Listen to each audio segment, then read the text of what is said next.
Erg, John and Zus are in complete shock to what stands before them at the gate to the Garden of Eden, as it's none other than the Cherubim tasked with guarding the gate, and it has a simple warning to them.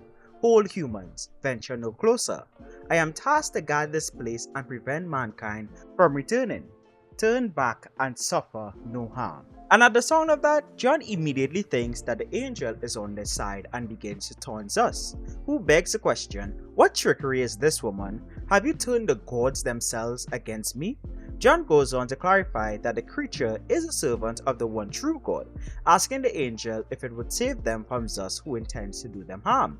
But the angel responds that that's not my task. John fires back asking, not your task? Then are the stories true? Has God truly abandoned us? But the cherubim corrects her, saying, your kind abandoned God.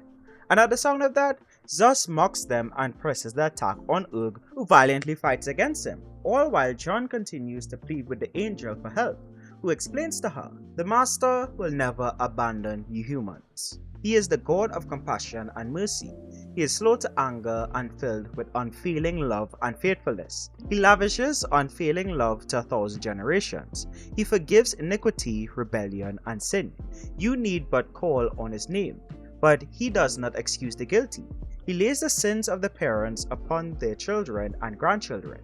He has given each of you free will, you yourselves and your attacker.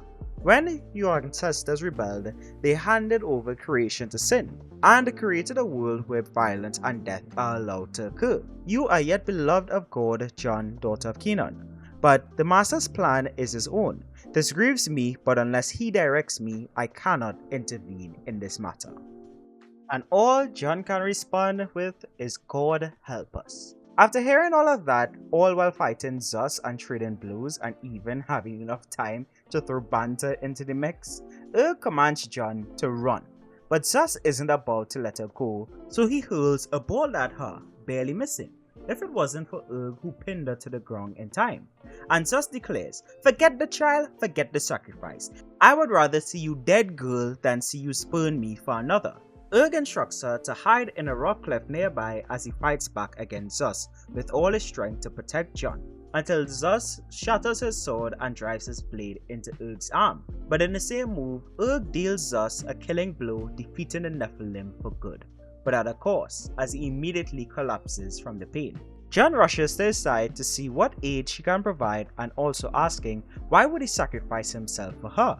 And Erg's response is that in his life there is not a lot of good, and John is one of those good things, telling her that she was right about God. He is real, and Adam's stories are in fact true. John holds a dying Erg in her arms and begs the God of Adam to hear her prayer and save and heal Erg. If he can make them from dust, then he surely can heal Erg. She knows she does not deserve God's help, as it was her poor choices that led to this point, but all she can ask for is mercy. And not too long afterwards, her parents, Kenan and Ada, have finally found them, astonished to see Zus dead. But when they see Erg barely alive in the hands of John, they quickly take him back to the house of Seth, to Rashon the healer, who tells them that Erg is lucky to even still be alive, as he should have died hours ago. But Rashon is unsure if he'll be able to heal Erg this time. Elsewhere at the house of Seth, Kenan takes a moment to apologize to John for what he said regarding her questionable attraction to men who don't serve the God of Adam, which is what got them into this whole situation in the first place. But John tells him that there's no need to apologize, as what he said was true about her. So instead, he apologizes for the way he said it, at least. He also admits that he wasn't entirely right, as Erg has shown himself to be a man of honor. And John adds that he is even a firm believer in the God of Adam now, based on his last words to her and his encounter with the angel. Kenan and John also agree to head back home after all they've been through, especially with Zus now dead. They'll finally be able to travel back home as they're just tired of running. Time jump to a year later, John preps the family altar alongside her now husband Erg and her daughter, as well as her parents. And we end this series with Kenan's prayer. O God, who made the heavens and the earth, we bring this offering to you to show that you are worthy of our praise, as you did when you made garments for our ancestors in the garden. We slay this innocent animal as a substitute for the punishment we ourselves deserve for our rebellion against you. And like Abel, we offer this lamb, the very best of our entire flock, for you are good and perfect and deserve nothing less. We thank you for delivering us from harm. We ask for mercy on our rebellious race. For myself and my wife Ada, for our daughter and her husband Erg, who is a new worshipper of you, the true God, and for John's child Bree. Thank you for forgiveness, which we illustrate through this ritual. As surely as you live, may it be so. And with that, let's put the final issue of Erg the Battler, issue 4, on our Christian fiction judgment scale.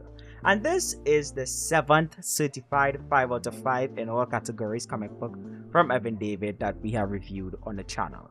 It brought this antediluvian tale of a hired bodyguard trying to protect a family on the run from their daughter's Nephilim husband who wants to sacrifice the child to the gods in exchange for continued favor, to a very satisfying end, and I have no complaints and I absolutely loved it. I couldn't help but smile while reading through the entire issue. I mean, it would have been quite a twist if Erg actually died and we ended it there. That would have been a twist there. Then I think it probably would have made it even more interesting, but overall this was a satisfying end to the journey we have spent the last 4 weeks covering. As I do with a lot of our reviews, I skipped a lot of the dialogue in the review for the video and mainly focused on the words of the angel, but the heated banter between Zeus and Erg throughout the dire moment was a lot of fun to read through. And the pacing of it all, and that goes for the entire series, was pretty great and easy to follow. There doesn't feel like there's anything like any loose ends that I felt were unresolved or needed to get tied up, or the ending was anticlimactic or anything like that. I really enjoyed how they wrapped up this issue and just the flow and the story that they told throughout the 4 issues. I had no complaints when it comes to the story. When it comes to artwork and creativity, Shamir Samoa artwork grew on me as the series went on. I'm not really a fan of purely black and white interior work. It's just a thing of personal preference to me. I like colored. I prefer to cover colored books on the channel, but the way he drew the angel was top tier and I can't complain. As well as in this one, I didn't have to double check the panels to really understand what was going on because of the art style being purely black and white like I did in issue 3, and that's a plus for me personally. I have sung praise in my prior reviews of issue 1 to 3 on how much I loved their approach to keep the story theologically grounded, and I must say Erg's coming to faith journey is the biggest highlight in this regard for the entire series for me.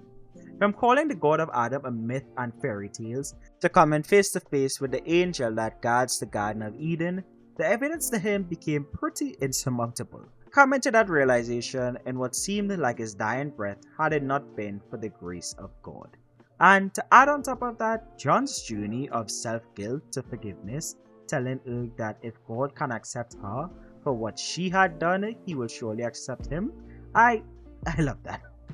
Then to also add Evan David's sort of gospel track commentary at the end of the digital issue, where he draws some parallels between Erg's selfless act for John and Jesus' sacrifice to us, as well as the in-depth breakdown on the world of Erg included at the end of the series, well, at least for the digital issue that I bought on the Starcross comic website to review. And finally, let's not forget that the angel that guards the gate to the Garden of Eden and all that angel said to John, which if you checked out the last episode of the podcast, that angel is my honorable mention for my favorite Christian superhero for many reasons. But I have nothing to complain about. I really don't. I loved it all. Which is why when it comes to my enjoyment and how likely I am to recommend it, as well with all other categories, it's a 5 out of 5 for this issue. I highly recommend you pick up this 4 issues of Erg the Battler because it is well worth it. I skip a lot of things when I do these reviews, but the dialogue alone, like Evan David is the king of dialogue in the Christian sphere of comics that I have covered. At least that is in my opinion. I am his self-proclaimed #1 fan, and this comic series, the 4 issues of Erg the Battler, just helped to build upon my respect and enjoyment for his writing style and the stories that he has created so far. But that's it for our Erg the Battler review. Let me know what you think of the comic based on what was discussed in the comments below. Do you agree with me, or do you have a different take than I do? Link to purchase all the issues for the comic will be in the description, as well as a link to Evan David's Patreon if you would like to support his awesome work. If you enjoyed the video, then why not consider leaving a like on it and subscribing for more reviews and coverage of comics made by professing believers. If you're a comic creator and would like to have your stuff reviewed on the channel, be sure to fill out the form at theexplanations.com/gospel-infused entertainment. If you enjoyed the video to the point you want to check out another one on the channel, then be sure to click the card at the top right hand corner of your screen to check out our complete Erg the Battler reviews playlist, or check out our most recent installment of the Kiddushim Initiative podcast, where I present my 8 favorite Christian superheroes from the comics we have reviewed that I think are worth checking out.